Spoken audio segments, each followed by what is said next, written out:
Hello and welcome back to my channel. Funny story. I literally looked in the mirror just now and realised I had my tights on inside out, which I've had on all morning with clients, so I don't think you could really tell though, so that's alright. So today I wanted to talk about some ab exercises that are going to be way better for you than doing sit-ups, which are not good for you at all. The problem with a basic sit-up is that it creates pressure on your spinal discs in the lower back and can lead to disc bulges long term down the track. So these old guys that everyone used to do back in the day, I don't even know if I can do one anymore. I'll get it now.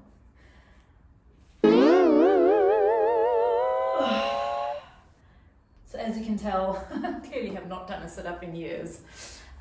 Issue with sit-ups is that it doesn't actually mean you have a functional core. So just being able to do multiple sit-ups doesn't necessarily mean you're going to be able to stabilize your back when you're having to turn and catch something or pick something up and rotate, which is stuff that we do in day-to-day life. And that's the reason why I'm going to show you 6 awesome exercises that are going to help your abs out.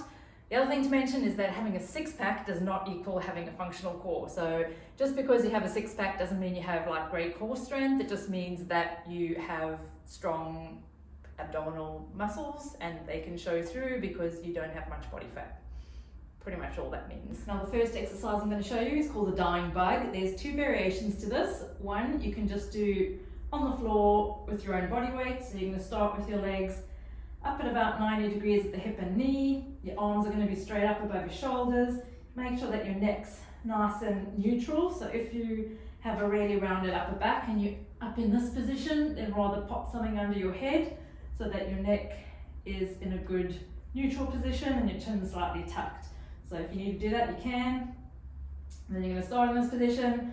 You're going to focus on keeping your lower back towards the ground. So what you want to avoid is any arching where your pelvis tilts forward, and you want to keep your ribs down. So you want to try and keep them pulled down towards your hips. That's going to make your abs engage better and avoid that extension happening in the back. So once you feel like you're pretty grounded through, you want to feel like the middle back part of your pelvis, which is called your sacrum, is grounded on the floor, and that your shoulder blades are pretty flush on the floor, and you can feel like you're pretty stable through there. So once you've got all those points, then you're going to have this as a starting position. Focus on your breath. Make sure you can breathe in this position. Focus on breathing into this area here. And then all you're going to do, your opposite arm and leg are going to move away from your body, only to where you can control it. So if you get to a point and you feel like your back wants to go, then that's too far for you. So you're just going to where you can control it, and then you're going to bring it back and then alternate. And make sure you're breathing throughout. Try and avoid holding your breath. Just comfortable breaths, and only move within a range that's comfortable for you, and only do as many reps as feel manageable for you before you start to get the shakes or you feel like anything's going to sort of cramp or fatigue too much. Then that's sort of your end point. So do as many reps as feel comfortable. Look out for those pointers that I mentioned.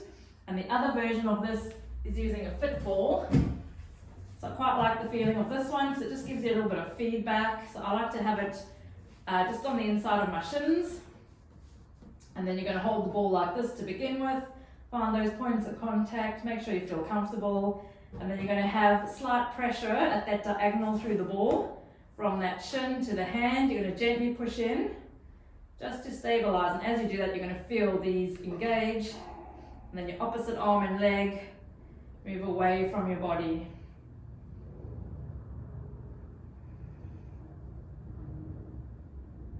Only to where you can control it. And again, make sure you're breathing throughout. So this one, you have a similar starting position. So you can have legs up in the same position, the same points of contact into the ground. And then what you're going to do is you're going to pass the ball from your hands to your feet. Gently grip the ball, and then you're only going to lower to where you can control it without that back wanting to arch up. And then you're going to pass it back to your hands, extend, and then just keep passing it back and forth, making sure that you're not getting any lifting through the back, and that you're also not kind of getting any flexion through the lower back or pelvis either. So you want to try and keep that pelvis grounded on the floor, like the middle part of the pelvis at the back, your sacrum wants to be nice and grounded the whole time that you're lowering and passing. So the movement's purely at the hips, and your abs are just stabilizing that rib cage and pelvis to maintain that position. So that is exercise number 2. Right, the third exercise is called a Fitball Rollout. So you're going to need something for your knees with this one, just a bit of a cushion or something. And you're going to start with the ball a little bit away from your body, and then you're just going to roll your forearms onto the ball and allowing your hips to come through. So you don't want to leave your hips behind, and reaching out with your arms, you want to reach out, bring the hips through into a nice like planking position, and you're only going to roll out to where you can control it. And you know you can come back from that point. Make sure you're not holding your breath, you just want to be able to breathe throughout this movement. And make sure that you don't go so low that you sag your tummy and extend the back. You want to keep a good plank position.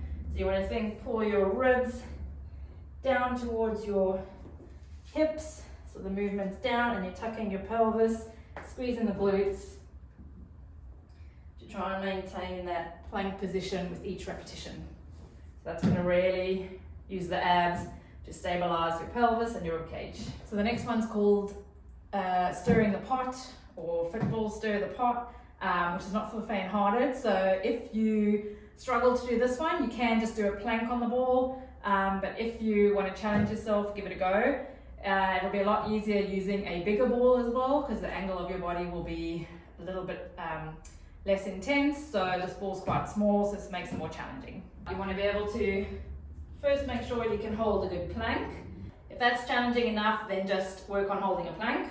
If you feel okay, then you're going to do small circles with the elbows into the ball. Keep them very small. The idea is that your body is not moving and your shoulders are just gently getting the movement through the elbows into the ball, and you're just creating small circles while you're stabilizing the rest of your body. So you don't want to get any shifting side to side through the body or rotating, or you don't want your hips to land up, going up like that. You want to try and hold a good plank with your body and just get small circles of the ball, and that's really going to just get your abs to work hard to stabilize you while you're doing that movement, which is going to help your abs out and protect your lower back as well. The next one's going to be a side plank now. What you want to look out for with the side plank, there's a couple of different options as well that you can do.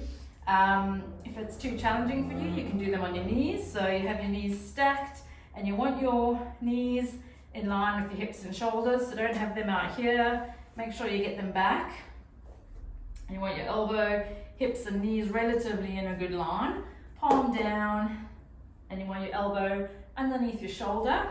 And then what you're going to do is you're just going to push up, so really spreading the fingers, gripping the ground. You're going to push through the elbow, hand, knee, and get yourself up to this position. Now you want your shoulders stacked so that both shoulders are pointing up to the ceiling in a straight line, and you're not kind of over this way or back that way.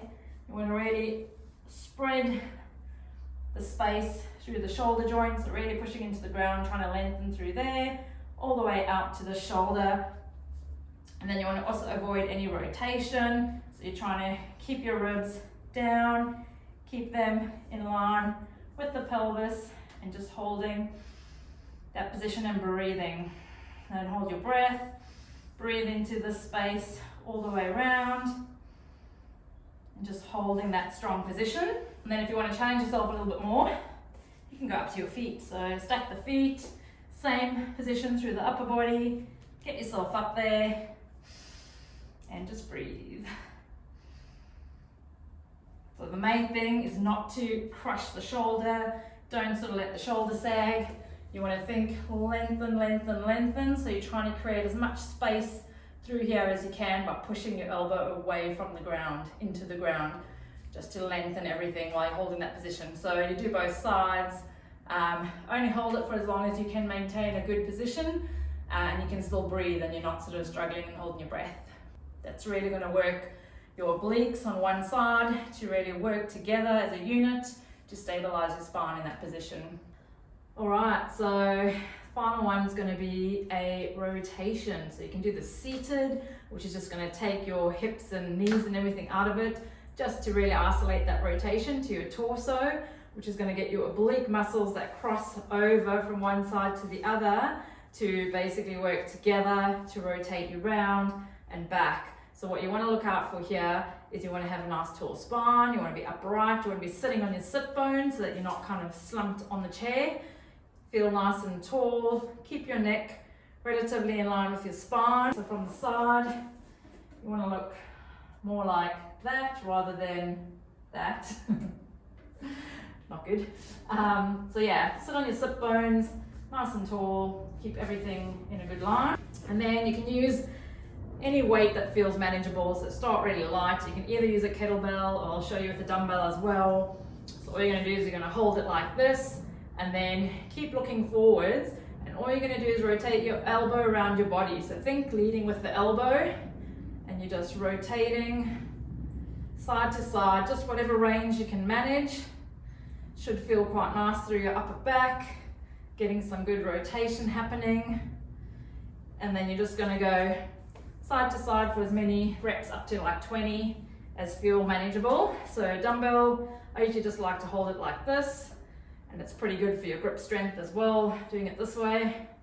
And same thing, just leading with the elbow, rotating, breathing.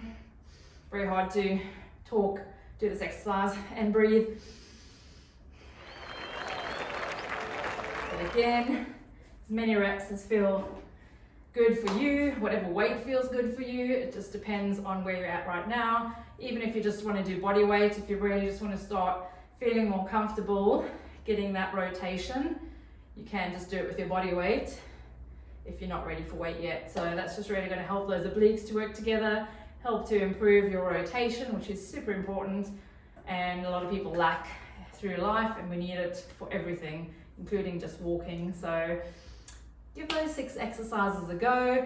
Pick whichever one, that works for you, wherever you're at. If you can do all 6, great. But yeah, try and just feed them into whatever workouts you're doing, and just make sure you're not doing sit-ups. So I hope you found that super useful, and you aim to use some of those exercises in your workouts. Maybe if you've been doing sit-ups, you decide to change it up and do some more functional movements, like the ones I just showed you. I promise you it'll be so much better for your abs. Obviously those aren't the only functional ab movements that you can do. There's others out there as well. Those are just the ones that I do often with my clients and with myself, and find are most useful, and generally most people can manage some of them. So yeah, there should be something in there that you can manage. So I hope this has been useful for you. Please drop me a like if you enjoyed the video, and if you haven't subscribed, then subscribe. I'm going to try and send out weekly videos with useful tips on functional movements that you can do to help you feel better and move better through life. See you next week.